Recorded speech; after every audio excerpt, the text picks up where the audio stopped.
सभी को मेरा प्यार भरा नमस्कार। मैं प्रशांत सोलंकी स्वागत करता हूं आप सबका आपके अपने परिवार में।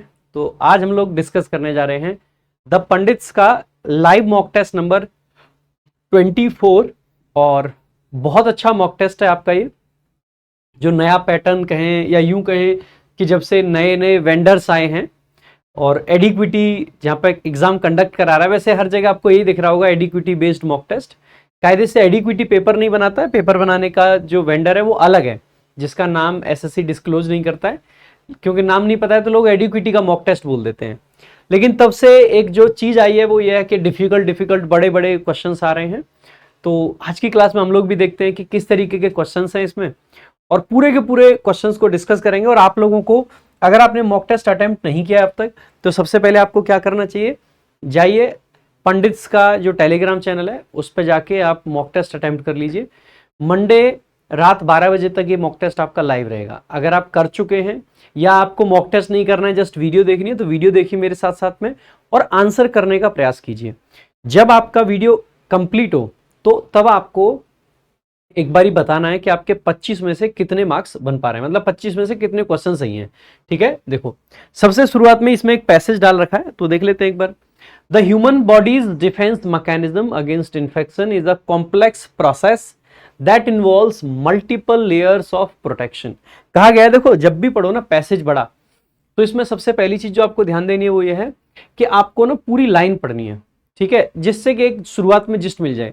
आगे चल के आप ऐसा कर सकते हैं कि छोटी छोटी लाइंस पढ़ें, आधा आधा लाइन पढ़ें, लेकिन जो फर्स्ट लाइन है ना उसको एक बार पूरा जरूर पढ़ लेना चाहिए। उससे ना पैसेज मतलब किस चीज के बारे में है वो हमें एक आइडिया लग जाता है और उससे थोड़ा सा अंडरस्टैंड करने में ना आसानी रहती है।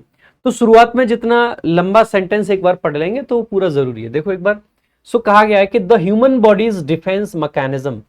सो देखो ह्यूमन बॉडी का, क्योंकि हमने यहाँ पे क्या लगा रखा है, आप कहोगे सर पजेसिव केस लगा रखा है, ठीक है, और पजेसिव केस यानी किसी का किसी से रिलेशन बताता है।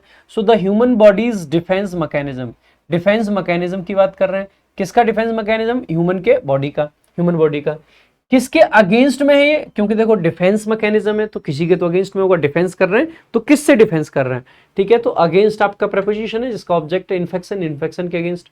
क्योंकि मैकेनिज्म तो सिंगुलर नाउन है, सिंगुलर नाउन है तो सिंगुलर वर्ब आगे इज क्या है, तो यह है एक प्रोसेस। और कैसा प्रोसेस है, तो प्रोसेस नाउन है, आर्टिकल उसके लिए ए आ गया, और कैसा प्रोसेस है तो उसके लिए एक एडजेक्टिव आ गया कॉम्प्लेक्स।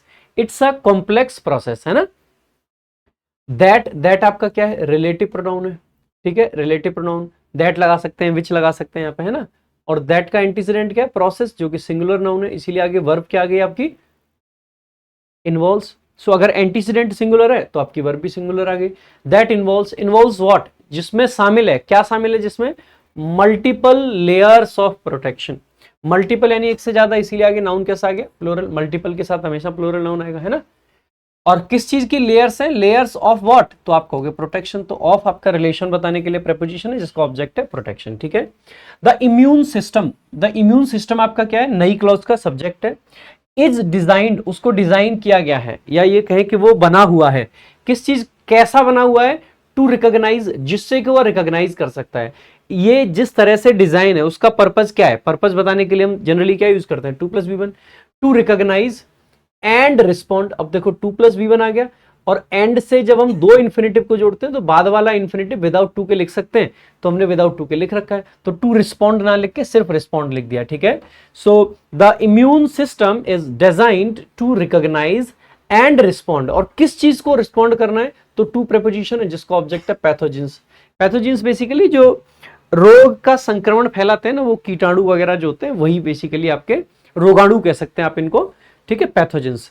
सच एज, अब पैथोजेंस का एग्जांपल देने के लिए सच एज हमने यूज किया, सच एज एग्जांपल देता है, प्रेपोजिशन के तरीके से काम करता है। सच एज बैक्टीरिया, बैक्टीरिया आपका फैलाता है, वायरसेस एंड अदर, तो बैक्टीरिया हो गया, वायरसेस हो गया, and other foreign substances. Foreign substances क्या क्या मतलब है, विदेशी सब्सटेंसेस नहीं, फॉरेन का मतलब है यहाँ पे ऐसी चीजें जो बॉडी के लिए अननोन है, ठीक है ना। फॉरेन का मतलब हमेशा ये नहीं होता है कि विदेशी, फॉरेन का मतलब इस सेंटेंस में ये सेंस बन रहा है, फॉरेन यानी कि वो सब्सटेंसेस जो बॉडी के लिए अननोन है, बॉडी जिनको पहचानती नहीं है, बॉडी जिनको जानती नहीं है। तो ऐसा जब कोई कीटाणु आता है, जब भी कोई इस तरीके के पैथोजेंस आते हैं तो उनको बेसिकली बॉडी तुरंत रिएक्ट करती है ना, उनको अंदर नहीं जाने देना है, रोग से बचाने के लिए पूरा हमारा इम्यून सिस्टम एक्टिवेट हो जाता है। तो यहीं पे फॉरेन का मतलब वही है, ठीक है। So other foreign substances, that आपका क्या आ गया, रिलेटिव प्रोनाउन आ गया। वैसे दैट के पहले कभी भी आपको कॉमा नहीं लगाना चाहिए, ध्यान रखना है, ठीक है। दैट रिलेटिव प्रोनाउन जब हम यूज करते हैं तो इससे पहले कॉमा नहीं लगाना चाहिए, क्योंकि अगर कॉमा लगा दिया है तो इसमें दो केस बन सकते हैं, या तो ये पूरे क्लॉज को रेफर कर रहा है और या ये फिर नॉन डिफाइनिंग क्लॉज है। अगर ये पूरे क्लॉज को रेफर करता है तो ऐसे केस में हम विच का यूज करते हैं, दैट का नहीं। और अगर ये नॉन डिफाइनिंग क्लॉज है तो नॉन डिफाइनिंग क्लॉज में कभी भी हम दैट का प्रयोग नहीं करते हैं, ठीक है। बट ठीक है, यहाँ पे लगा रखा है तो चल लेते हैं, कोई दिक्कत नहीं है। सो दैट कैन कॉज, जो कि कॉज कर सकता है, क्या कॉज कर सकता है, हार्म यानी कि नुकसान। और किसको नुकसान कर सकता है, तो टू द बॉडी को, ठीक है।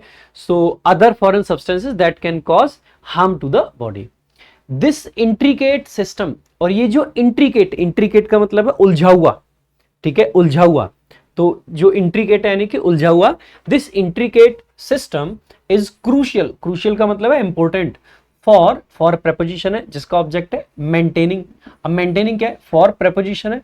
किसी भी प्रेपोजिशन के ऑब्जेक्ट में हमें नाउन या प्रोनाउन की जरूरत होती है, लेकिन अगर किसी प्रेपोजिशन के ऑब्जेक्ट में हमें वर्ब लगाना पड़े तो वर्ब हम आईएनजी फॉर्म में लगाएंगे। क्यों, क्योंकि भाई प्रेपोजिशन के बाद वर्ब तो आ नहीं सकता है, उसके बाद तो नाउन चाहिए। अगर वर्ब से हमें नाउन बनाना है तो उस वर्ब को हमें आईएनजी फॉर्म में लिखना होता है, जो कि जीरंड बन जाता है। तो वर्ब की आईएनजी फॉर्म जो कि जीरंड होती है, नाउन का काम करती है। इसीलिए यहाँ पे मेंटेनिंग आपका अपने आप में क्या है, जीरंड है, नाउन का काम कर रहा है, फॉर प्रेपोजिशन का ऑब्जेक्ट है।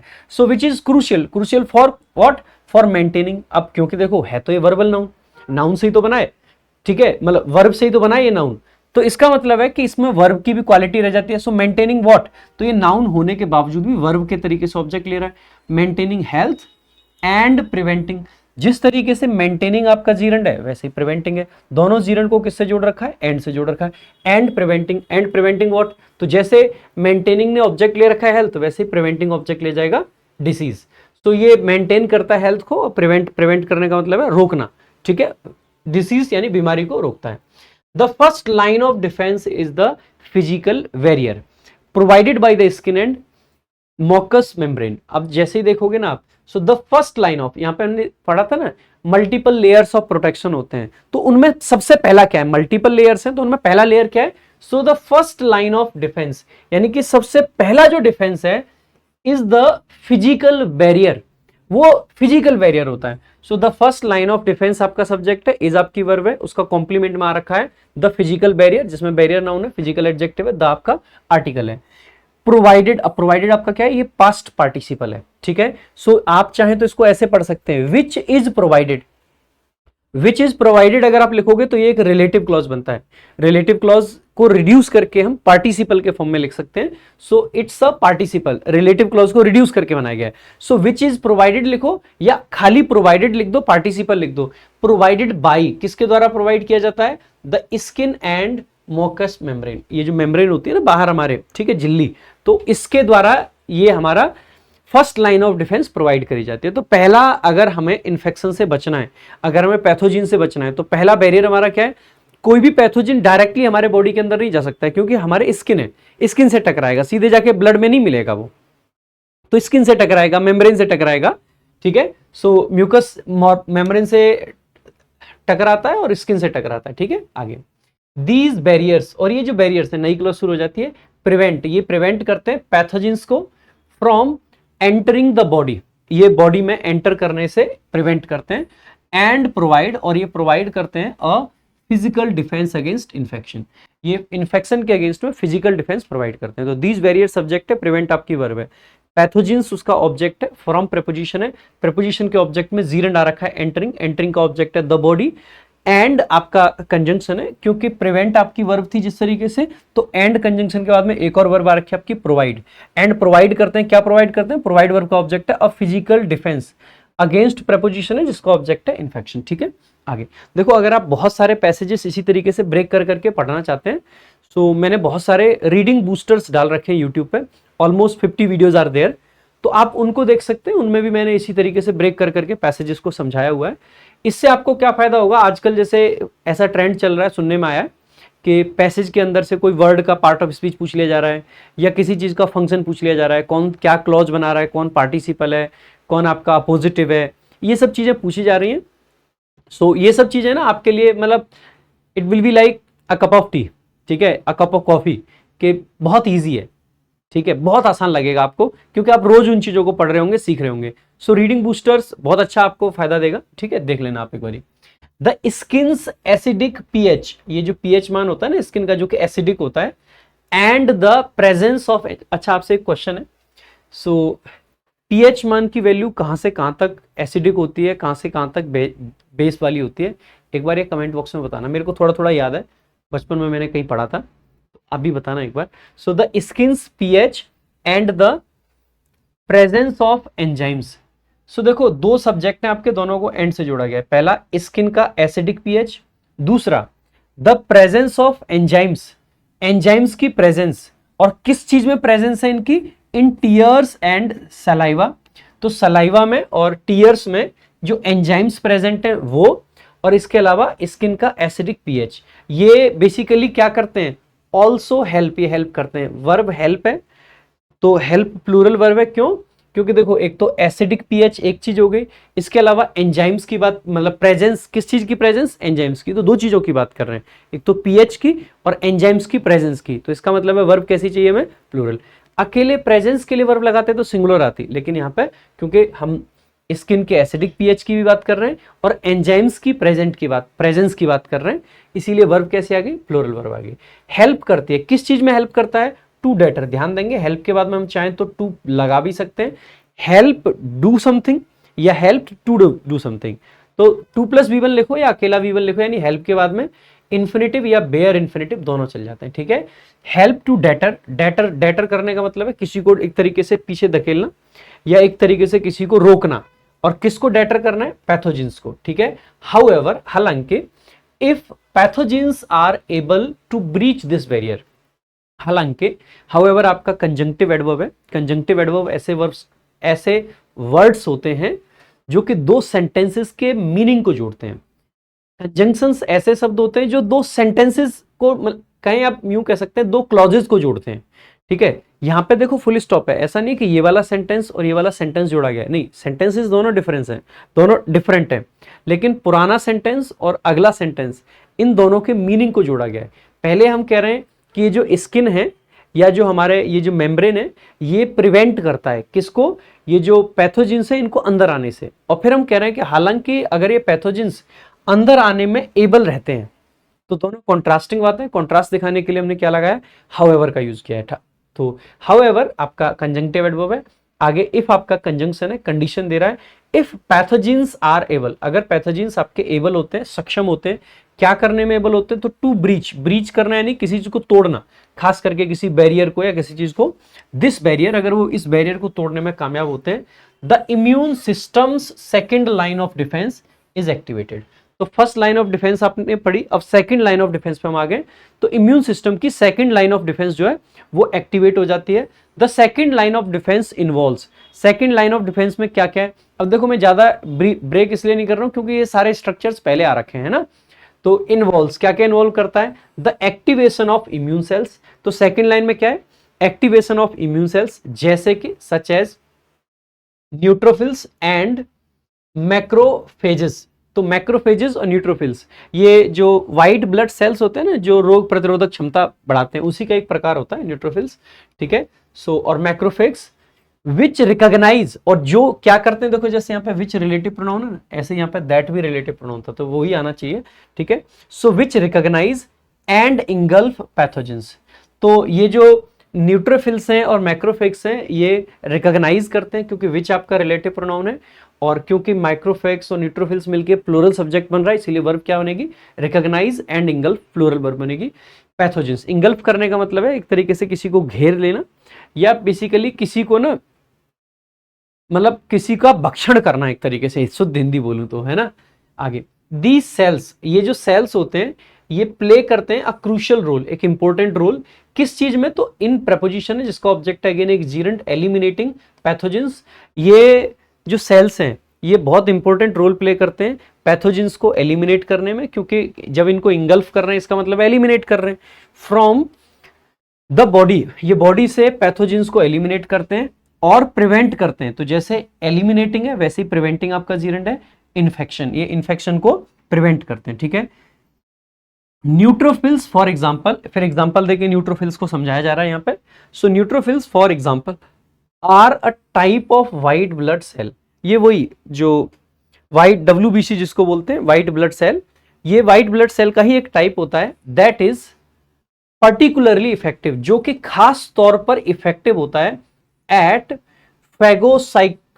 फैगोसाइटोसिंग बैक्टीरिया। फैगोसाइटिस करने का मतलब होता है किसी चीज का भक्षण कर लेना, किसी चीज को एलिमिनेट कर देना, खत्म कर देना। सो फैगोसाइटोसिंग बैक्टीरिया, बैक्टीरिया को ये खत्म कर देता है, ठीक है। Macrophages on the other hand, ये मैक्रोफेजेस होते हैं ऑन द अदर हैंड, यानी कि देखो दो चीजों का एग्जांपल लिया, पहले नाइट्रोफिल्स का और उसके अलावा मेट्रोफेजेस का, मतलब मैक्रोफेजेस का। तो दोनों का लिया है, तो पहले एक की चीज बात कर लिए ना, तो दूसरी तरफ ऑन द अदर हैंड, दूसरी तरफ ये जो मैक्रोफेजेस होते हैं आर इन्वॉल्व, ये इन्वॉल्व होते हैं, शामिल होते हैं in the clean up process. तो देखो ये क्या कर रहा है, ये इन चीजों को खत्म कर रहा है, भक्षण कर रहा है, खराब कर रहा है, एलिमिनेट कर रहा है। और मैक्रोफेजेस बेसिकली क्या कर रहे हैं, वो क्लीन अप प्रोसेस में शामिल है, यानी कि वो रिमूव करता है डेड सेल्स को and debris from the site of infection. जिस जगह पे इंफेक्शन होता है वहां से वो जो बॉडी का खराब पार्ट हो गया ना, या जो बैक्टीरिया वगैरह मर गए, उनको रिमूव करने का काम इसका होता है, माइक्रोफेजेस का, है ना। आगे देखेंगे, in addition to these cells, in cells के अलावा द इम्यून सिस्टम, ये जो इम्यून सिस्टम है ऑल्सो प्रोड्यूसेस, ये प्रोड्यूस करता है एंटीबॉडीज, ये एंटीबॉडीज भी प्रोड्यूस करता है विच आर प्रोटीन्स। तो एंटीबॉडीज अपने आप में क्या होती हैं, ये प्रोटीन्स होते हैं दैट स्पेसिफिकली रिकॉग्नाइज, जो कि खास तौर पर रिकॉग्नाइज करते हैं एंड बाइंड टू पैथोजेंस, और पैथोजेंस से रिलेट करते हैं, बाइंड करते हैं, ठीक है। Antibodies help to neutralise, antibodies help करते हैं न्यूट्रलाइज करने में, किसको न्यूट्रलाइज करने में, पैथोजेंस को, and prevent them from causing harm, और प्रिवेंट करते हैं उनको हार्म कॉज करने से। प्रिवेंट के साथ हमेशा फ्रॉम प्रपोजिशन आता है, टू द बॉडी, बॉडी को हार्म करने से उनको प्रिवेंट करते हैं। There are several types of antibodies, antibodies के 5 टाइप होते हैं ना आई गेस, ठीक है। कौन से होते हैं, इंक्लूडिंग ये IgA, IgG और IgM, एक IgD होता है, एक IgE होता है ना। तो ये 5 होते हैं आई गेस, जितना मेरे को याद है। Each with distinct functions and characteristics, और सब हर किसी का एक डिस्टिंक्ट फंक्शन होता है और डिस्टिंक्ट उसके गुण होते हैं। तो ये आपका पैसेज है अभी, अच्छा और भी बाकी है, इसको भी देख लेते हैं। The immune system also has a memory, ये थर्ड लाइन ऑफ डिफेंस है एक तरीके से देखा जाए तो। ये जो हमारा इम्यून सिस्टम होता है ऑल्सो हैज अ मेमोरी, इसकी एक मेमोरी भी होती है दैट अलाउज इट, जो कि इसको अलाउ करता है, किस चीज के लिए अलाउ करता है, to recognise and respond more quickly to pathogens that it has encountered before. यानी कि हमारा जो इम्यून सिस्टम है इसकी एक मेमोरी भी होती है। इसी पूरे कॉन्सेप्ट पे ना एक्चुअली में वैक्सीनेशन काम करता है। जैसे बहुत सारी डिसीजेज के बारे में आपने सुना भी होगा बचपन से कि ये बीमारी जीवन में एक बार होती है। क्यों? जब वो बीमारी, जैसे एक वो होता है ना, माता बोलते हैं जिसको, ठीक है, कहते हैं कि जीवन में एक ही बार होती है, ठीक है। तो क्योंकि जब वो एक बार हो गई ना, तो उसके बाद में हमारी बॉडी में उसके लिए मतलब एंटीबॉडीज बन जाती हैं, ठीक है। तो जब भी वो बीमारी ट्रिगर होगी तो वो एंटीबॉडीज एक्टिवेट हो जाएंगी और वो बीमारी वहीं के वहीं खत्म हो जाएगी। इसी सिस्टम पे वैक्सीनेशन काम करता है। वैक्सीनेशन में भी क्या होता है, हो सकता है इस पैसेज में आगे समझा ही रखा हो, ठीक है। वैक्सीनेशन वैसे मैं बता देता हूँ, आगे समझा रखा है या नहीं वो बात की बात है। वैक्सीनेशन में भी क्या होता है, जैसे कोविड चल रहा था, तो कोविड में भी ऐसा हो रहा था, जैसे आपको एक बार कोविड हो गया, उसके बाद में नया वेरिएंट आएगा तो ही आपको कोविड हो रहा था। ऐसा नहीं है कि आज आपको कोविड हुआ, कल फिर कोविड हो गया, फिर 4 दिन ठीक हुए, फिर से कोविड हो गया, ऐसा नहीं हो रहा था। क्योंकि जब एक बार कोविड हो गया तो हमारे शरीर में कोविड से लड़ने की क्षमता पैदा हो गई। जैसे ही दोबारा से कोविड के जो पैथोजेंस है वो एक्टिव होंगे या हमें इन्फेक्शन होगा, तुरंत ही हमारे अंदर जो क्षमता बनी थी ना वो ट्रिगर हो जाती है और हम बीमार नहीं होते हैं। कुछ बीमारियां इस तरीके से इस कॉन्सेप्ट पर काम नहीं कर पाते हैं, जैसे वायरल फीवर है, इसके कोई भी एंटीबॉडीज वगैरह नहीं बन पा रहे हैं, तो ये इनका कोई इसीलिए वैक्सीन भी नहीं बना है। हर चीज का वैक्सीन नहीं बन पाता है ना, इसीलिए तो यही कारण है इसका, है ना। डेंगू वगैरह का वैक्सीन नहीं लग पाता है क्योंकि इनके एंटीबॉडी शायद बॉडी नहीं बना पा रहा है, ठीक है। तो देखो एक बार, दिस इज नोन एज, और ये जो क्रिया है, ये जो मेमोरी वाला पार्ट है, this is known as acquired immunity. इसी को एक्वायर्ड इम्यूनिटी कहते हैं, इसको अडेप्टिव इम्यूनिटी भी कहते हैं। जैसे जो अब तक हमने पीछे पढ़ा था वो था आपका इनेट इम्यूनिटी। इनेट का मतलब होता है इनबॉर्न, जो आपके पहले से ही है, जैसे स्किन आपके पास में पहले से ही है, मेम्ब्रेन आपके पास में पहले से ही है, ठीक है। जो न्यूट्रोफिल्स थे, ठीक है, या मैक्रोफेजेस थे, वो सब आपके पास में इनेट है, इनबॉर्न है, आपके साथ ही आए हैं। लेकिन ये वाली जो इम्यूनिटी है ना, मेमोरी वाली, ये आपकी अडेप्टिव इम्यूनिटी है। अडेप्टिव इम्यूनिटी का मतलब है ये ह्यूमन बॉडी ने अडेप्ट करी है, ठीक है। तो ये अडेप्टिव कह लो या एक्वायर्ड इम्यूनिटी कह लो इसको। It is the basis for vaccination. अच्छा, दे ही रखा है, ये वैक्सीनेशन का बेसिस बनता है। Acquired immunity can be achieved, acquired immunity को अचीव किया जा सकता है थ्रू इन्फेक्शन और इम्यूनाइजेशन। इसको इन्फेक्शन के थ्रू या इम्यूनाइजेशन के थ्रू अचीव किया जा सकता है। तो वही कहना चाह रहा है जो मैंने अभी एग्जांपल दिया कि वैक्सीनेशन में भी क्या होता है कि जो बीमारी चल रही है उसका या तो जो डेड्स वो उठाते हैं कोई, या बहुत कमजोर ऐसा पैथोजिन उठाते हैं जो बॉडी में डाल देते हैं। बॉडी उस मतलब उससे बीमारी फैलेगी नहीं आपके शरीर में। जब कोविड की वैक्सीन हमने लगवाई तो उसमें कहीं ना कहीं कोविड के ही पैथोजिन्स हमारे अंदर डाले गए, लेकिन वो इस लेवल पे कमजोर थे कि वो शरीर में कोविड नहीं कॉज कर सकते, लेकिन शरीर में एंटीबॉडीज जरूर बनवा सकते हैं। तो यही था। तो या तो ये जो इम्यूनिटी है, एक्वायर्ड इम्यूनिटी, या तो तब बनेगी जब हमें वो बीमारी हो जाए यानी इन्फेक्शन हो जाए, और या फिर तब बनेगी जब हमारे वैक्सीन लग जाए यानी कि इम्यूनाइजेशन हमारा हो जाए।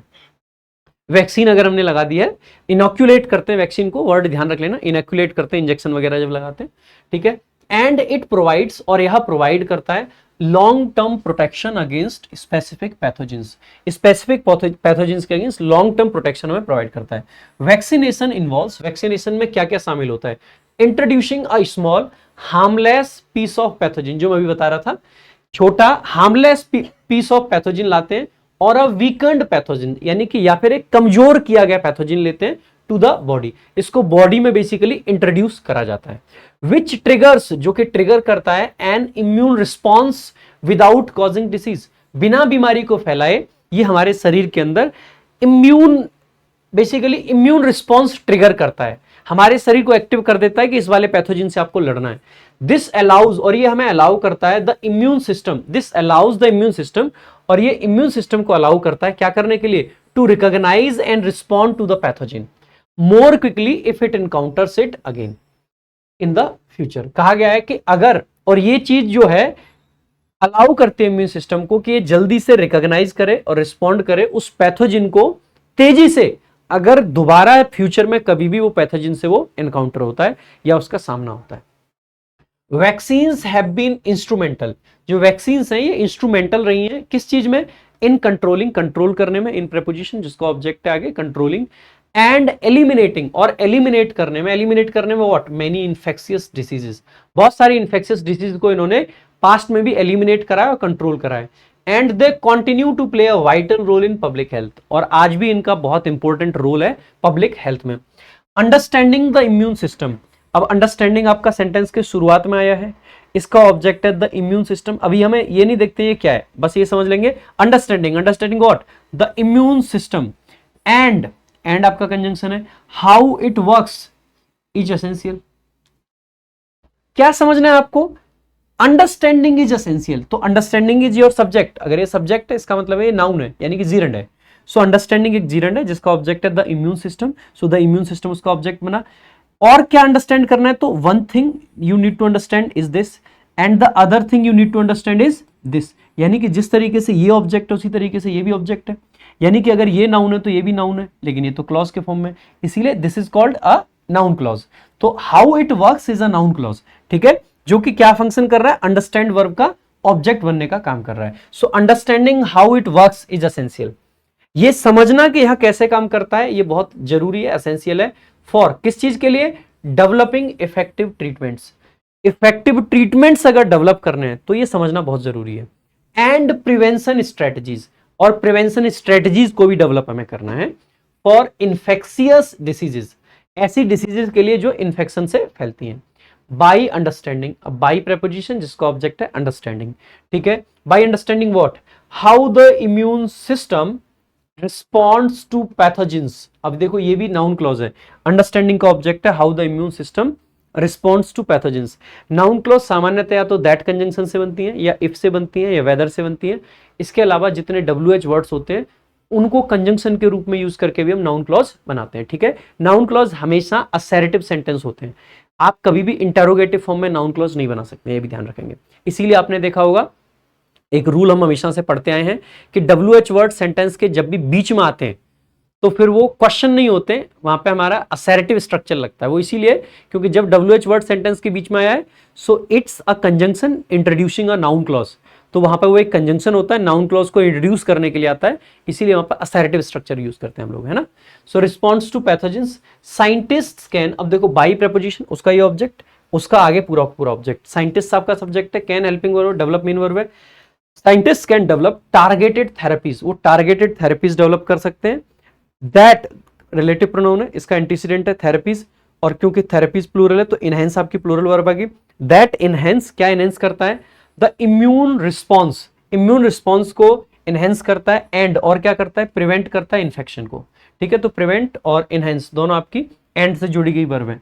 रिसर्चर्स आर ऑल्सो एक्सप्लोरिंग, ये जो रिसर्चर्स हैं, रिसर्चर सब्जेक्ट है, आर हेल्पिंग वर्ब है, एक्सप्लोरिंग मेन वर्ब है, ऑल्सो एडवर्ब है। Exploring what, so new approaches, नई नई अप्रोचेस को एक्सप्लोर कर रहे हैं। किस चीज की अप्रोचेस हैं, टू इम्यूनोथेरेपी, इम्यूनोथेरेपी की अप्रोचेस हैं। इंक्लूडिंग, जिसमें शामिल है, इंक्लूडिंग एक प्रीपोजिशन का काम करता है। Including what, including the use, और किस चीज का use of gene editing, gene editing का यूज करके, जीन एडिटिंग टेक्नोलॉजीज का यूज करके एक्चुअली में, है ना, एंड पर्सनलाइज्ड मेडिसिन का यूज करके। The immune system is a remarkable and complex system, ये जो इम्यून सिस्टम है एक बहुत ही रिमार्केबल यानी बहुत अच्छा और कॉम्प्लेक्स सिस्टम है। That plays a vital role, जो कि एक वाइटल यानी इंपॉर्टेंट रोल प्ले करता है in maintaining health, health maintain करने में, एंड प्रिवेंटिंग डिसीज, और डिसीज को प्रिवेंट करने में। कॉन्टिन्यूड रिसर्च एंड एडवांसमेंट्स, जो कंटिन्यूड यानी कि लॉन्ग टाइम तक चलने वाली रिसर्च और एडवांसमेंट्स जो है इन इम्यूनोलॉजी विल हेल्प, ये हमें हेल्प करेंगी अस बेटर अंडरस्टैंड, और बेहतर तरीके से अंडरस्टैंड कर पाए the immune system and develop more effective, उसको अच्छे से समझ पाए और डेवलप कर पाए और effective treatments for infectious diseases. देखो आई नो बहुत सारा टाइम इस पैसेज को एक्सप्लेन करने में लगा है, बट यार बिलीव मी ये आपके बहुत फायदे की चीज है, मैंने बहुत डिटेल में समझाया है और it must have taken a hell lot of time, but ठीक है, इतना सारा अगर एक्सप्लेन करेंगे तो टाइम लगेगा। पहला क्वेश्चन आपके सामने है कि भैया जी ये बताओ मेंटेनिंग का पार्ट ऑफ स्पीच क्या है, मैंने अच्छे से आपको समझा दिया था। इन प्रेपोजिशन है, उसका ऑब्जेक्ट मेंटेनिंग है, सो इट्स अ जीरेंड, ठीक है। आगे देखेंगे, अगला आपका क्वेश्चन है sir what can be inferred about the role of antibodies in immune system based on the passage. Passage पे बेस्ड अगर हम ये देखें तो एंटीबॉडीज का क्या रोल है, antibodies are the primary defence mechanism, primary और सेकेंडरी की बात नहीं हुई है, first line of defence, second line of defence, इस तरीके से चला है, तो प्राइमरी कुछ नहीं था, है ना, जिसमें मल्टीपल चीजें शामिल थी।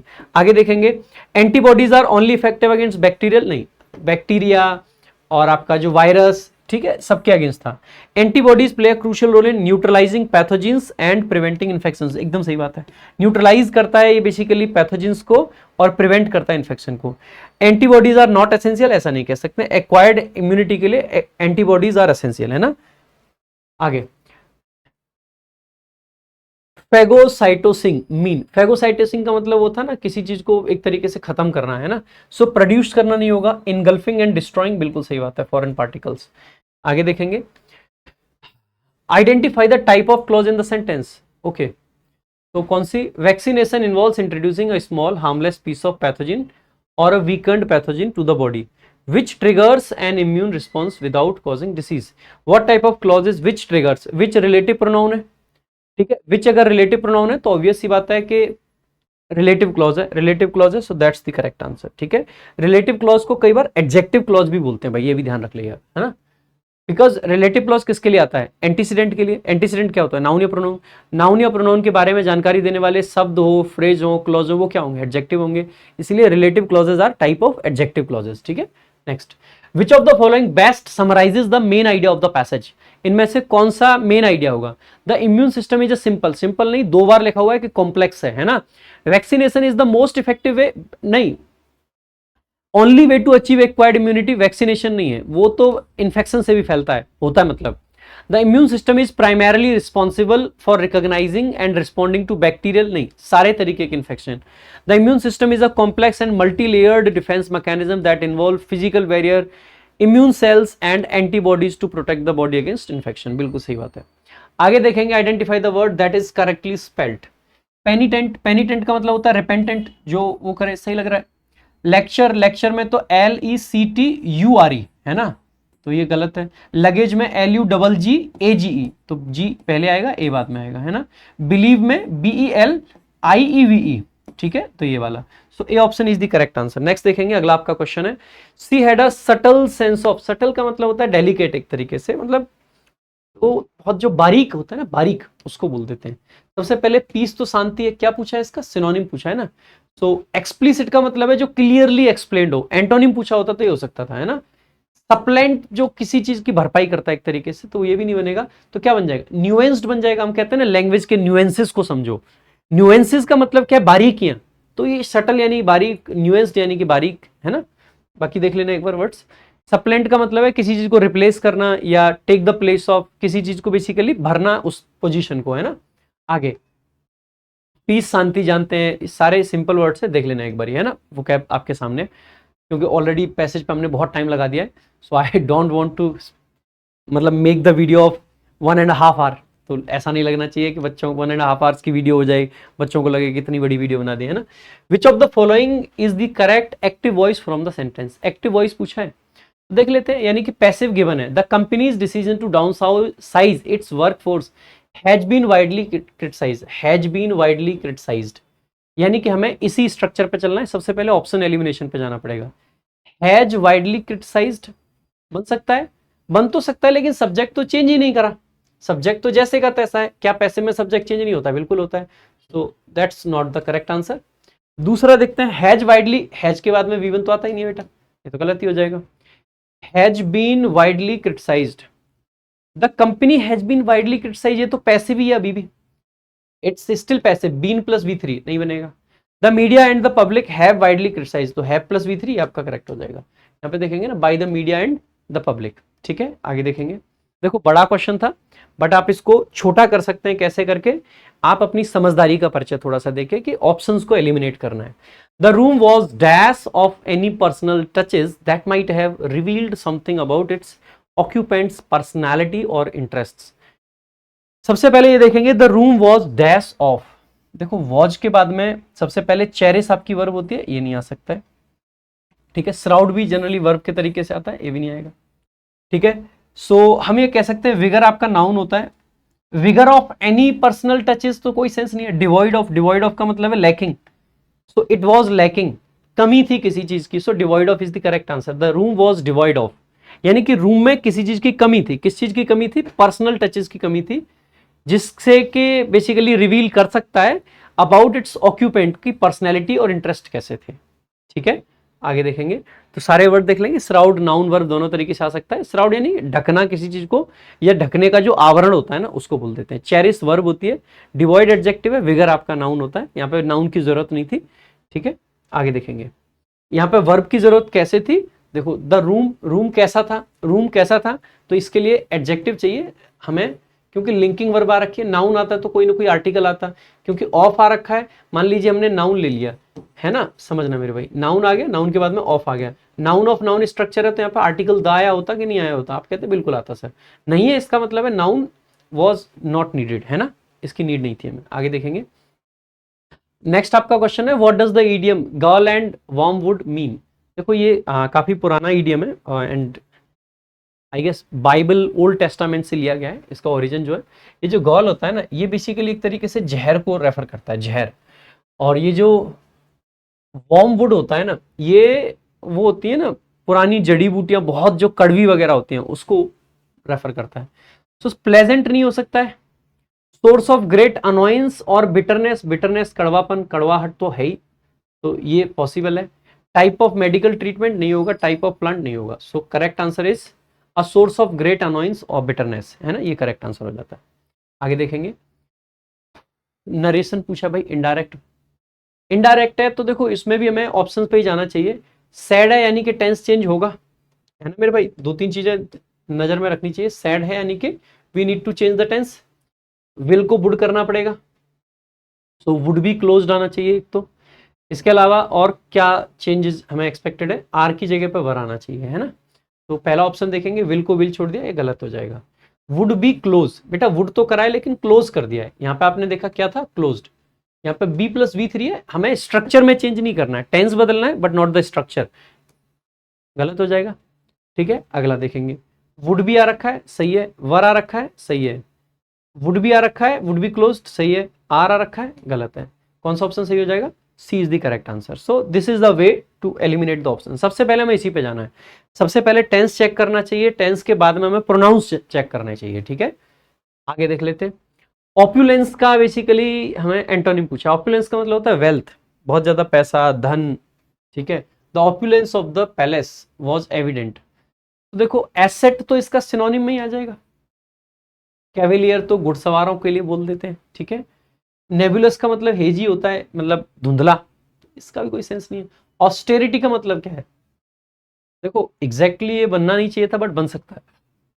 हाँ, कैसे, ऑस्टियर होने का मतलब है तपस्वी होना, ऑस्टेरिटी का मतलब है जहां पे अगर एक व्यक्ति तपस्वी है, संत टाइप का है, यानी कि जीवन के सारे सुख दुख त्याग के बैठा है, इसका मतलब है कि वही ऑप्युलेंस में तो उसके पास में वेल्थ है, पैसा है, प्लेजर है, लेविशनेस है।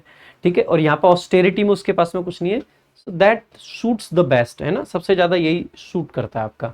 तो एसेट हो गया, कैवेलियर तो एक तो घुड़सवार हो जाता है, और बाकी कैवेलियर लैक ऑफ कंसर्न वाले के लिए भी आ जाता है, जो बेसिकली ज्यादा वो ना हो।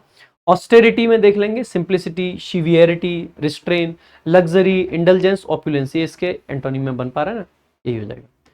आगे देखेंगे भाई, a person who is indifferent to pain and pleasure, ये तो बहुत बार पूछा गया है, स्टोइक होता है, स्टोइक।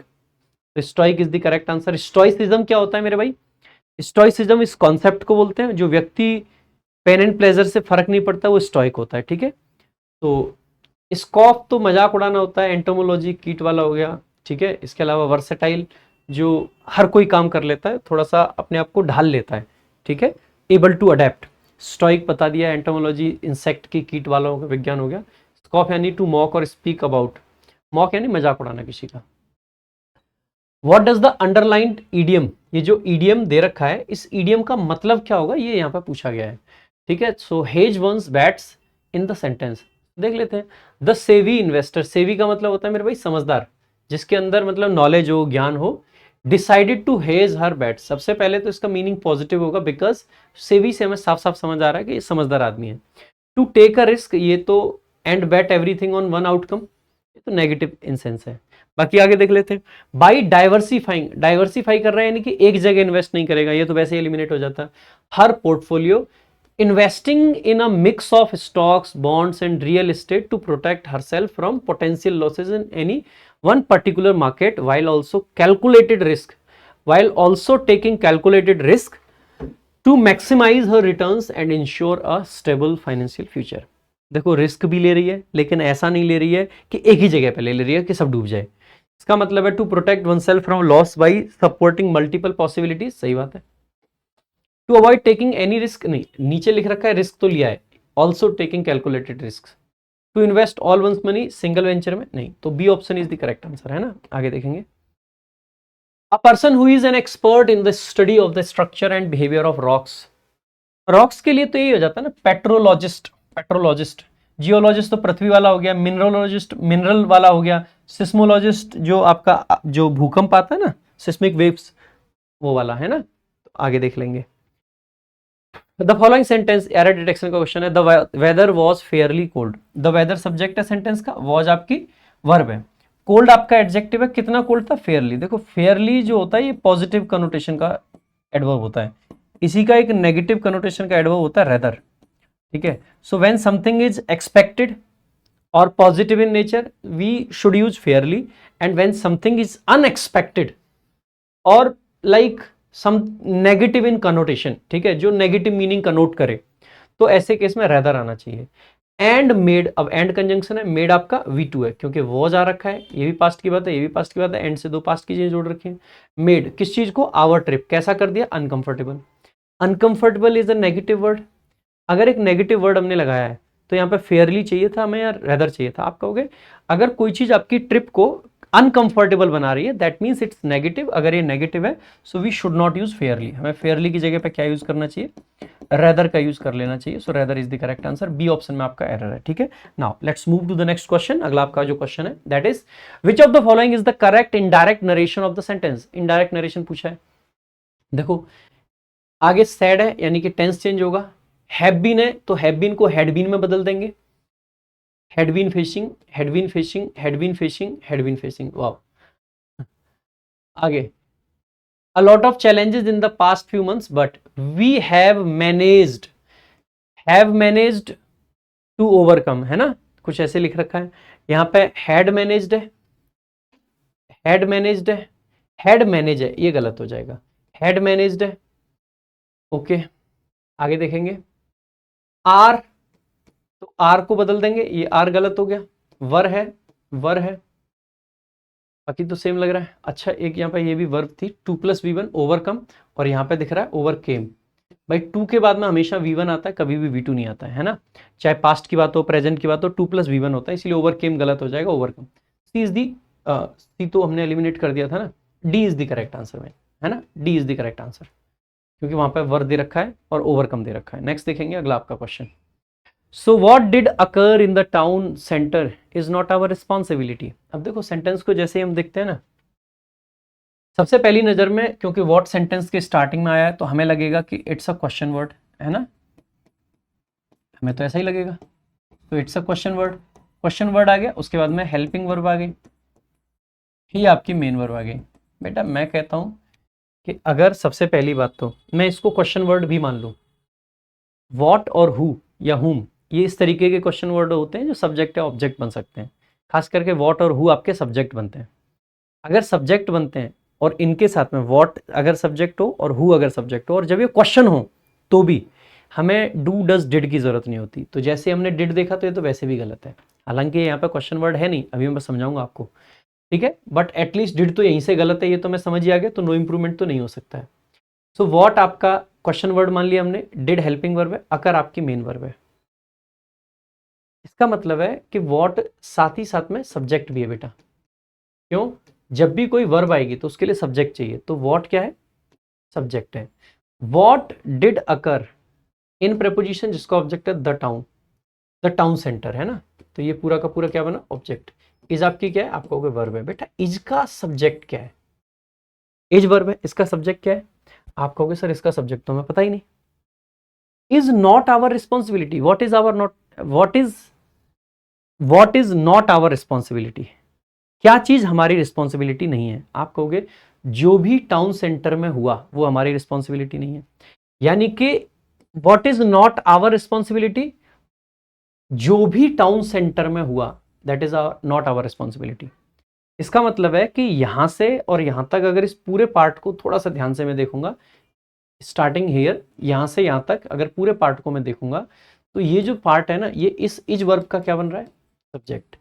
यानी कि आप कहोगे कि ये जो क्लॉज है, this clause becomes the subject of this verb. So यानी कि ये सब्जेक्ट है, सब्जेक्ट है, इसका मतलब है ये नाउन है, और क्योंकि ये क्लॉज के फॉर्म में वर्ब आ रखी है और सब्जेक्ट आ रखा है, इसका मतलब है आप आसानी से कह सकते हो कि सर ये नाउन क्लॉज है आपकी अपने आप में। कैसी क्लॉज है, नाउन क्लॉज है। तो अगर यहाँ पे बाई चांस ये पूछ लिया जाता है कौन सी क्लॉज है ये जिसको अंडरलाइन कर रखा है, so it's a noun clause. आगे इन प्रेपोजिशन द टाउन सेंटर उसका ऑब्जेक्ट। तो सबसे पहले अगर ये नाउन क्लॉज है तो ये जो WH वर्ड है ना, ये अब की बार क्वेश्चन वर्ड नहीं है, ये अब की बार क्वेश्चन वर्ड नहीं है, क्योंकि नाउन क्लॉज में जो WH वर्ड आते हैं वो क्वेश्चन वर्ड का काम नहीं करते, वो अपने आप में सब्जेक्ट हो सकते हैं या कंपाउंड तरीके से काम करते हैं, कंजंक्शन के तरीके से, है ना। तो सबसे पहले तो ये आपको एलिमिनेट हो जाता है ऑप्शन नो इंप्रूवमेंट वाला। यहाँ पे मैंने बता दिया था कि डिड की जरूरत हमें नहीं पड़नी चाहिए, डिड की जरूरत नहीं पड़ेगी तो हमें क्या आना चाहिए, आप कहोगे सर डिड नहीं आएगा तो अकर्ड आ जाएगा, कौन सा ऑप्शन, ये वाला। अब आपको ये लगेगा कि सर एक बात बताइए, what occurred in the town centre लिखें या what occurs in the town centre.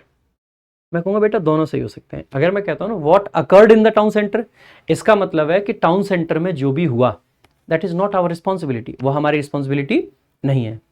और मैं कहता हूं कि what occurs in the town centre is not our responsibility, तो ये सेंटेंस भी सही है और इसका मतलब है कि जो भी टाउन सेंटर में होता है that is not our responsibility, यानी कि जो भी फ्रीक्वेंटली होता है। तो it is also correct, it is also correct. अब दोनों में से कौन सा हमें मार्क करना चाहिए? ओरिजिनल सेंटेंस में डिड मेंशन था, अगर डिड मेंशन था यानी कि it indicated a past action. So अगर इसने इंडिकेट किया था पास्ट एक्शन तो हमें पास्ट पे ही स्टिक रहना चाहिए। So this becomes your automatic choice. ठीक है, ये करेक्ट है बट चेंजेस द मीनिंग। ठीक है, it is correct but it changes the meaning, ये मीनिंग को चेंज कर देता है। ठीक है, क्योंकि ये बात प्रेजेंट में आ जाती है जबकि होनी चाहिए थी पास्ट में। ऐसा नहीं है कि वो मीनिंग पॉसिबल नहीं है, पॉसिबल ये कहना है, क्यों नहीं है, कि भाई टाउन सेंटर में जो भी होता है हमारी रिस्पॉन्सिबिलिटी नहीं है, टाउन सेंटर में जो भी हुआ हमारी रिस्पॉन्सिबिलिटी नहीं है। दोनों बातें कही जा सकती हैं। ओरिजिनली डिड से कहा गया था, इसीलिए this is the correct answer है ना भाई। आगे देखेंगे। बाकी ये क्लॉज कौन सी थी ये भी मैंने आपको डिटेल में समझा दिया था। अगला, select the grammatically correct sentence. Grammatically correct sentence देखना है। A number of girls, a number of girls यानी कि मेनी गर्ल्स, मेनी गर्ल्स है तो आर का प्रयोग करेंगे ना कि इज का। ठीक है, they provided a detailed feedback, feedback is an uncountable noun, uncountable noun है, article A should not be used. ठीक है, अनलेस आपका कंजंक्शन है, ये कंजंक्शन ऑफ कंडीशन है, ही सब्जेक्ट है, कंडीशन का कंजंक्शन आ जाए या आपका कोई टाइम का कंजंक्शन आ जाए, we should not use will और सेल अनलेस ही अपोलोजाइजेज, तो इस तरीके से हो जाएगा वी वॉन्ट फॉरगिव हिम। अगर वो अपोलोजाइज नहीं करता है तो हम उसको माफ नहीं करेंगे। तीन गलत हो गए तो चौथा तो ऑटोमेटिकली सही है। ऑल द वाटर सब्जेक्ट है, इसके साथ में क्योंकि वाटर अनकाउंटेबल नाउन है, हैज आपकी हेल्पिंग वर्ब है, बीन आ गया, बी प्लस वर्ब की थर्ड फॉर्म, ये आपका पैसिव स्ट्रक्चर है, दिखा रही है वाटर कुछ यूज नहीं कर रहा है, वाटर को यूज किया जा रहा है। ठीक है, फॉर कुकिंग आपका फॉर प्रेपोजिशन, उसका ऑब्जेक्ट है cooking. After hours of arguing he finally gave out to their demands, बेटा गेव आउट तो बांटने वगैरह के सेंस में आता है, या फिर गेव आउट को बेसिकली गिव आउट कर जाने का मतलब होता है बैटरी वगैरह का डाई हो जाना, एक तरीके से ना खत्म हो जाना किसी चीज का। आफ्टर मतलब एग्जॉशन के सेंस में आता है गिव आउट, है ना। आफ्टर आवर्स ऑफ आर्ग्यूइंग, घंटों तक आर्ग्यू करने के बाद में ही फाइनली, देखो हमें यहाँ पे सेंस चाहिए कि उसने हमारी डिमांड्स मान ली, घंटों तक आर्ग्यू करने के बाद में उसने हमारी डिमांड्स मान ली। गिव वे का मतलब होता है अलग हट जाना, किसी को रास्ता दे देना। अब रास्ता नहीं दिया यहाँ पे, ये सेंस नहीं बनेगा। गिव अप करने का मतलब होता है, मान लीजिए आप किसी चीज की तैयारी कर रहे हैं, आपको लगा हो नहीं पाएगा, गिव अप कर दिया। गिव अप करने का मतलब है हार मान लेना, यहाँ पे हार नहीं मानी है, यहाँ पे किसी के आगे झुक जाना। गिव इन टू समथिंग होता है आपका, वैसे भी स्ट्रक्चर ही आपको याद रहना चाहिए, गिव इन टू समथिंग। बाकी एक बार देख लेना, गिव इन का मतलब है to finally agree to something after resisting, after trying everything he finally give in to her request. Give up करने का मतलब है to stop trying, to quit doing something, see give up smoking. ठीक है, give way का मतलब है collapse कर जाना, यील्ड कर जाना under pressure, to be replaced, उसकी जगह कोई और आ जाना। और गिव आउट का मतलब है स्टॉप फंक्शनिंग, और या फिर डिस्ट्रीब्यूट करना, तो बांटना और स्टॉप फंक्शनिंग दोनों सेंस में आ जाता है ना। आगे देखेंगे, द एग्जामिनेशन विल कमेंस, भाई कमेंस ऑन मंडे होता है, ध्यान रखेंगे, start on Monday, commence on Monday, ये आपका रहता है। ठीक है, फ्रॉम जनरली टेम्पटिंग ऑप्शन लगता है यहाँ पे, लेकिन सही नहीं होता, ऑन आपका सही होता है। हमें ये कहना चाहिए कि एग्जाम मंडे को स्टार्ट हो रहा है, मंडे से स्टार्ट हो रहा है, ऐसा नहीं होता है हिंदी में भी। भाई ये कब स्टार्ट होगा, एग्जाम कब स्टार्ट होगा, मंडे को, तो मंडे को स्टार्ट होगा। अब आप कहोगे कि सर जब हम सीजीएल की बात करते हैं तो आप कहते हैं कि 10 से 27 सितंबर तक होगा। आई एम नॉट सेइंग कि एग्जाम 10 सितंबर से 27 सितंबर तक स्टार्ट होगा, नहीं, एग्जाम 10 सितंबर को स्टार्ट होगा और 27 सितंबर तक चलेगा। सो हम या तो इधर में ये कहना चाहिए कि the exam will start on 10th September and will continue till, like बोल सकते हैं 27th of September। ठीक है, या फिर the exam will be held from 10th September to 27th September, इस टाइप से हमें बोलना चाहिए। तो अगर हम फ्रॉम लगाते हैं ना इस तरीके के सेंटेंस में, तो आगे टू वाला सेंस होना चाहिए। अगर आगे टू वाला सेंस नहीं है तो सिर्फ ऑन लगा के हमें काम करना चाहिए। ठीक है, तो कमेंस हो या स्टार्ट हो, इसके केस में अगर आगे टू नहीं लगा रखा है ना, जैसे मैं ऐसे कह सकता हूं the examination will commence from Monday to Saturday, तो चल जाता है, लेकिन ऑन मंडे आपका सही रहता है ना। अकेला है तो ध्यान देंगे। आगे थोड़ी तबीयत खराब चल रही है इसीलिए आजकल क्लासेस भी बंद चल रही हैं। देखो थोड़ी क्या गला वाला खराब है बहुत, चाय वाय पी के प्रॉपर ना गरम गरम चीजें खाने के बाद में ये रिकॉर्डिंग एक कर पा रहा हूँ। Identify the segment in the sentence that contains grammatical error. So the same story आपका सब्जेक्ट है, विच आपका रिलेटिव प्रोनाउन है। अच्छा ध्यान देंगे, सेम अगर आ गया ना आपका तो सेम के साथ में रिलेटिव प्रोनाउन के रूप में हम दैट का प्रयोग करते हैं, नॉट विच। ठीक है, तो विच नहीं आएगा, क्या आएगा, दैट आएगा। ये बहुत सिंपल सा रूल है। सेम आ जाए, सच आ जाए, ठीक है, या कोई सुपरलेटिव डिग्री आ जाती है, या फिर आपका ओनली आ जाता है, ठीक है, या फिर आपके ये नथिंग वगैरह आ जाते हैं, तो इनके साथ में हम दैट का प्रयोग करते हैं, ना कि विच का। ठीक है, so that I heard was repeated. वैसे यहाँ पे ना एक टेंस का एरर भी है। तो the same story, that I heard की जगह पे ना आई हैड हर्ड लिखते हैं ना तो बेटर होता।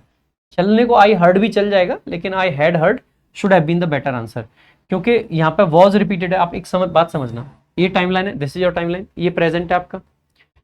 द स्टोरी वॉज रिपीटेड यानी कि पास्ट में रिपीट हुई थी। इस पॉइंट पे मान लेते हैं कि रिपीट हुई है। भाई अगर इस टाइम पे रिपीट हुई है तो सुनाई कब गई होगी? रिपीट हुई है इसका मतलब इससे पहले सुनाई गई होगी, रिपीट तो तभी हो पाएगी। इससे पहले सुनाई गई होगी तो कब सुनाई गई होगी? पास्ट में।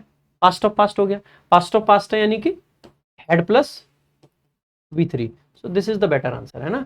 सो the same story that I had heard, तो यहाँ पे ना आई हर्ड की जगह पे आई हैड हर्ड होता, that should have been the better answer, है ना। तो वैसे भी एक ही पार्ट में, तो B option is the correct answer. Next देखेंगे, अगला आपका क्वेश्चन है। So arrange the sentences in the correct order to form a meaningful paragraph. C picked up the phone to call for help. C whom? C suddenly the car stopped in the middle of the road. कौन सी car की बात कर रहे हैं? No idea. It was late at night and the street was empty. Her heart began to race as she. अब देखो इसमें नाम किसी का दे नहीं रखा है, कार के लिए भी आर्टिकल ए नहीं दे रखा है, तो जो ट्रेडिशनल वे है ना, इससे आप आंसर नहीं निकाल पाएंगे। ट्रेडिशनली हमें क्या चाहिए, जैसे ही मैंने सी देखा मुझे भी सबसे पहले क्लिक क्या किया कि सी कौन, देखो नाम है ही नहीं किसी का। जैसे मैंने देखा ना द कार स्टॉप्ड, कौन सी कार, यहाँ पे अ कार कहीं दे नहीं रखा, सो आई स्टॉप्ड। ठीक है, आगे देखा हर हार्ट, किसका heart, there is no one, कोई मेंशन नहीं है। यानी कि ये इस तरीके का पैसेज है जो ट्रेडिशनल आपकी स्टाइल है ना, आप उससे नहीं कर पाओगे। लेकिन एक बार ऑप्शंस पे जैसे मेरी नजर गई है ना, तो मैं कहता हूँ ये तो इट्स क्वाइट इजी। देखो जब whenever we introduces a story, PQRS is kind of a story, है ना, एक तरीके से स्टोरी ही है। जैसे हम इसको देखते हैं ना मेरे भाई, it was late at night, रात्रि का समय था, and the street was empty, और गली खाली थी। नहीं लग रहा है कि कहानी की शुरुआत हो गई है?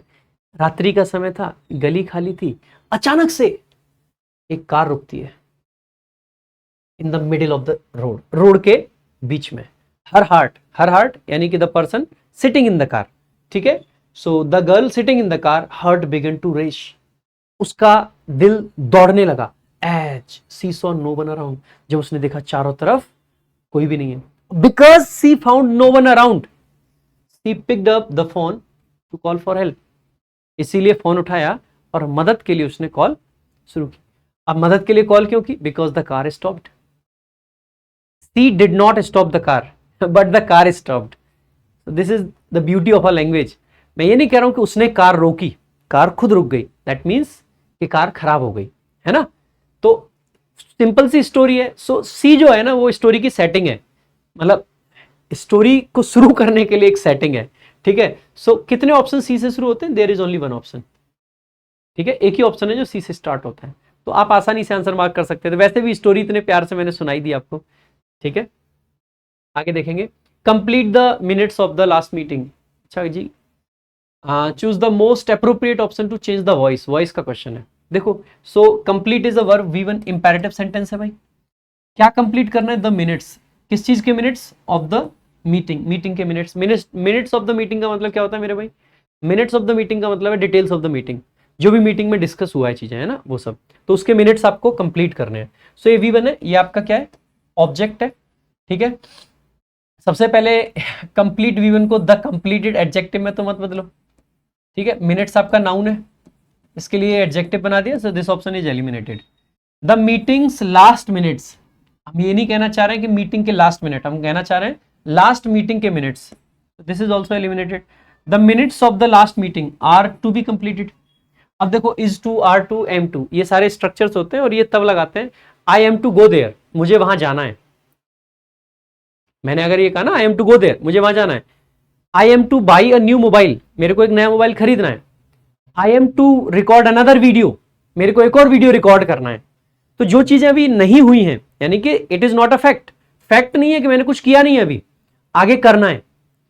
सो this is a possible answer. The last meetings minutes, यहां तो स्ट्रक्चर ही चेंज हो गया। आर कंप्लीटेड, हम ये थोड़ी कह रहे हैं कि कंप्लीट हो गए हैं, इसका मतलब तो यह कि वो कंप्लीट है, कंप्लीट नहीं है, कंप्लीट करने हैं। वैसे भी इंपेरेटिव सेंटेंस है, इंपेरेटिव सेंटेंस क्या दिखाते हैं हमें, कोई काम जो हमें आगे करना है, भाई ये करो, that means the action hasn't happened, action भी नहीं हुआ है। मैं आपसे कहता हूं कि complete this task, that means the task is not complete, task अभी तक कंप्लीट नहीं है, यही तो कहना चाह रहा हूं। सो अगर मैं कहता हूं गो देयर, अभी आप गए नहीं हो, आई एम सेइंग कि वहां जाओ, तो अभी जाना बाकी है, वही चीज यहां पे भी कन्वे हो रही है। तो एग्जैक्टली ये वाला आपका आंसर बन जाएगा, है ना। नेक्स्ट देखेंगे अगला। He said to the teacher please extend the deadline by a day, उसने टीचर से कहा कि यार ये जो डेडलाइन है उसको एक्सटेंड कर दो एक दिन के लिए। So he asked the teacher to extend the deadline by a day. देखो पहले तो प्लीज है ना, वैसे आस्क वाला सही हो जाता, when we ask somebody to do something, इसका मतलब भी हम किसी से जब कुछ करने के लिए कहते हैं, बट प्लीज है तो प्लीज में रिक्वेस्ट वाली चीज आना जरूरी होती है। So he requested the teacher to extend the deadline by a day, सही है, कोई दिक्कत ही नहीं है। तो ये था आपका पूरा का पूरा mock test. Yes it was a little longer, ठीक है, बट आई होप आपको मजा आया होगा, समझ में भी आया होगा, और ग्रामेटिकल पार्ट को मैंने काफी अच्छे से आपके सामने एक्सप्लेन करने की कोशिश करी है। सबसे पहले आप कमेंट करके ये बताएं कि आपके कितने मार्क्स बने टोटल 50 में से, यानी कि कितने क्वेश्चंस आपके करेक्ट थे, कितने आपके इनकरेक्ट थे, और क्या चीजें थी जो आपको डिफिकल्ट लगी। You need to tell me. अब मैं बता रहा हूं कि क्यों, आप मुझे बताएं। जब भी नेक्स्ट वीडियो में लेके आऊंगा, अगर आपको लगता है कि इसमें से मतलब कोई भी पार्ट ऐसा था जो आपको थोड़ा सा लगा कि सर इस पार्ट पे मैं और डिटेल्ड नॉलेज चाहिए, तो उस पार्ट को मैं अगली वीडियो में आपके लिए कवर करूंगा। So if you find anything जो कि आपको परेशान करती है, मुश्किल लगता है, कहीं भी दिक्कत हुई है, सो जस्ट टेल मी, मैं आपके लिए डिटेल में लेके आऊंगा। अच्छा by the way let me tell you, मैं आपके लिए एक बहुत ही बढ़िया बेहतरीन सी वीडियो लाने वाला हूं जिसमें कंप्लीट एनालिसिस होगा, फ्रेजेस क्या होते हैं, types of phrases, noun phrase क्या है, एडजेक्टिव फ्रेज क्या है, अपोजिटिव फ्रेजेस क्या होते हैं, ठीक है, प्रपोजिशनल फ्रेजेस क्या होते हैं, पार्टिसिपियल फ्रेजेस क्या होते हैं। We will talk about everything.